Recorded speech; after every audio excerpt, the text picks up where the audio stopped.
Ford Australia has jumped back into the full-size pickup market here in this country, joining the Ram 1500, the Silverado 1500, and maybe next year the Toyota Tundra. It's a growing marketplace, but this is the original vehicle, the OG if you like, the Ford F-Truck. Here, the F-150, now with 75 years of heritage behind it. Ford Australia is bringing it to us in two models, the XLT, which we've got here beside us, and the Lariat, which is the top spec version. Both models are available in short and long wheelbase models with a long bed or a short bed option. You can get that on either variant. Both cars are powered by the same 3.5 litre V6 twin turbo petrol engine, backed by Ford's 10-speed automatic transmission. You say petrol and people in Australia seem to like diesel engines, but this 1500 or half-ton market, as they call it in the US, always seems to run on petrol engines here. That's all that's available these days. Both models are 4x4, but the only mechanical difference between the XLT and the Lariat is that the Lariat has the option of full-time four-wheel drive, whereas the XLT is a part-time four-wheel drive vehicle. We're driving the XLT here today. It starts the range at $106,000. Now, compared to its rivals, it's really good value for money. It's very well loaded. It's got 20-inch alloy wheels, the big tray in the back. Even though this is a short wheelbase one, it's still massive compared to our mid-size pickup trucks. Spacious interior with a lot more room in the back seat compared to, once again, our mid-size pickup trucks. You'd easily put 3 people across with plenty of legroom for big blokes like me, or most teenagers these days. They're all over 6 foot tall. Performance-wise, this V6 petrol engine makes 298 kilowatts and 678 newton meters of torque. That's a lot of torque, and Ford claims it's the most gruntiest pickup in this class. Now, when the Tundra arrives next year with its hybrid option, I think it'll go over that, but for now, this is where it's all at. And believe me, it gets up and goes when you put your foot down out on the track. This might be the entry-level XLT model, but it's really not lacking for anything inside. Yes, there's plenty of space in here, big comfy seats, both front and rear. Both front pews have got the 12-way power adjustment. That's a bit of a carryover with the left to right re-engineering. Yeah, normally the driver's seat gets all the adjustments, so they had to re-engineer it for this seat as well. Now, these cars are re-engineered here in Australia through Ford's facility in Melbourne. The job is done so well you would never pick it. You're looking at the way that things are set up here inside the car, you would not pick this car as being re-engineered. The only little giveaway is the buttons on the pillar on that side there, which are normally the entry code to get in on the driver's side of the car. But from behind the wheel in here, everything's there. Now, the difference between this XLT and the Lariat is this one's got analog screen, a column shifter, and a smaller screen here for the centre of the dash. The Lariat's got a much bigger screen there in the centre for your Apple CarPlay and everything, and it's got a T-bar shifter that actually pops up when you need it and folds down to allow this as a workspace. As I say, plenty of room in here, huge console for everything you need, comfortable leather steering wheel. You're not really lacking on anything on this, and for, as I say, $106,000, well, I reckon this is great value for money.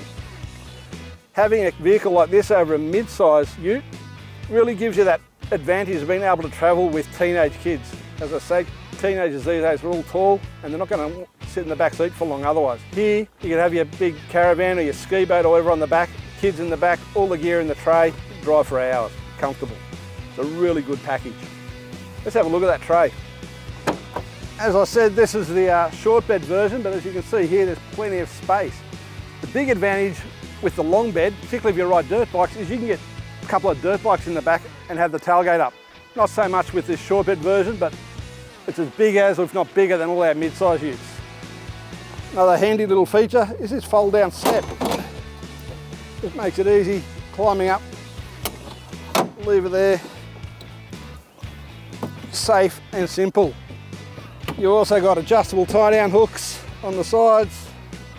Secure your loads. Like most American full-size pickup trucks, the F-150 doesn't have a payload as big as our mid-size cars, but you can tow 4.5 tonne with it. Part of the re-engineering process is they had to redo the tow bar because the American one didn't fit the Australian standard, so they've made a whole new bar there, comes standard with the tongue, 70mm tow ball, so you can tow 4.5 tonne. That's a healthy thing, and as I say, you've got your big ski boat, your horse float, caravan, whatever, that's a perfect towing rig.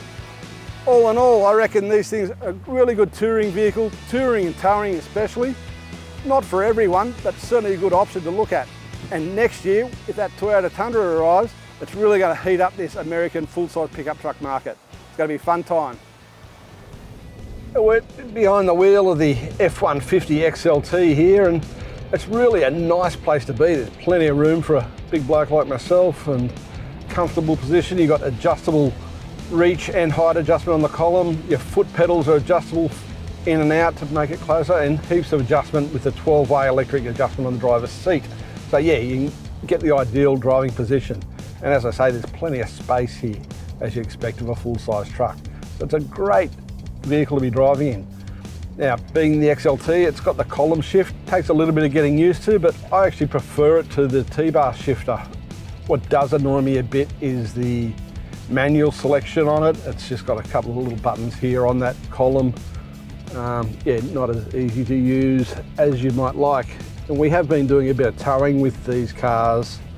And yeah, when I'm towing, I do like to use the gears to slow the vehicle down a bit. And yeah, it's not as easy as it could be using those little buttons. Speaking of towing, we towed with both the XLT and the Lariat. Now the Lariat has the full-time four-wheel drive system, the XLT doesn't. And with close to 3 tonne on the back, you put your foot down. These things got plenty of torque, plenty of power. Put your foot down and you get wheel spin in 2-wheel drive. And that's on flat roads. Now doing that on a gravel road, up a steep hill, something like that, that wheel spin could really be a problem. So there's a lot to be said there for having that 4-wheel automatic all-wheel drive mode. And if you were towing heavy loads, particularly in the outback, you might want to consider stepping up to the Lariat for that functionality. As I say, plenty of power, plenty of comfort. These things really do make a great all-wheel drive touring vehicle. I quite like the XLT's cloth seats. They seem to have a bit more cushion in them than the Lariat's leather seats. They're not heated and cooled like the Lariat seats are, but they do offer that extra cushioning for a more comfortable ride. Something you notice even in these little short drives we've been doing in the cars. Outside the suburbs here, where you've got a bit of space, you really don't notice the size of these vehicles. It's only when you get into town, shopping centre car parks or fast food drive-throughs that you notice the size of them. You're trying to put them into a parking spot, but out here, they're at home, they're easy to drive. Nothing to be afraid of. They're not really that much bigger than a Ford Ranger. Easy vehicle to drive, comfortable vehicle to drive, something that's really going to eat up the miles when you get out on the open road. And as I was saying earlier, if you're travelling with your family and your kids are teenagers, they're probably 6 foot tall already, they're going to really appreciate that extra space in the back seat. The ride quality is very good. The suspension setup is exceptional. Surprising actually. People expect American vehicles to wallow and bounce around, but no, you couldn't say that at all about these F-150s. And this is as they come from the US. It's not like they've been specifically tuned for Australia or anything special. It's as it comes, and yeah, nothing to complain about at all. Even with 3 tonne on the back, we got a little bit of shunting there because the trailer had a hydraulic brake on it, and you get that bit of push and pull, but no dramas at all. It holds that weight really well without bouncing around in the back. When we were doing the towing, we got to play with the Park Pro reverse parking thing, which is pretty cool. One thing we did find with it though, in the XLT, with the smaller screen, it wasn't as simple to use, whereas in the Lariat, you've got the bigger screen with a better image. It does make that system easier to use. Horses for courses there. If you're an experienced tower, you're probably not going to use that anyway. You use your own know-how. But it is a cool function, particularly for someone who's inexperienced at towing like myself. So yeah, lots of good tech in these cars, lots of safety tech. The quality's there, the ride quality, the power, the performance. This F-150 is really a good thing. And it's hard to argue with the performance of this V6 engine with the 10-speed auto behind it. There'll be people out there saying that, yeah, it's only got a V6 engine, but this twin turbo V6 has got more torque than any of the naturally aspirated V8s. So there's no real argument there. Plus it's smoother, quieter, and should use less fuel. With Ram Trucks Australia no longer offering its sub $100,000 DS Express model, all these 1500 class pickups are above $100,000 to get into. So at $106,000 for this XLT, I think that's damn good value for money. It's a lot of truck for your dollars. can do a lot of things. It tows well, carries passengers, it's comfortable, the engine's smooth and powerful. It's really going to be a winner. It's almost hard to justify that extra 30 grand to step up to the Lariat just for heated leather seats and a bigger screen really, and all that chrome which no one wants. So yeah, for me, I think this XLT is the one to get.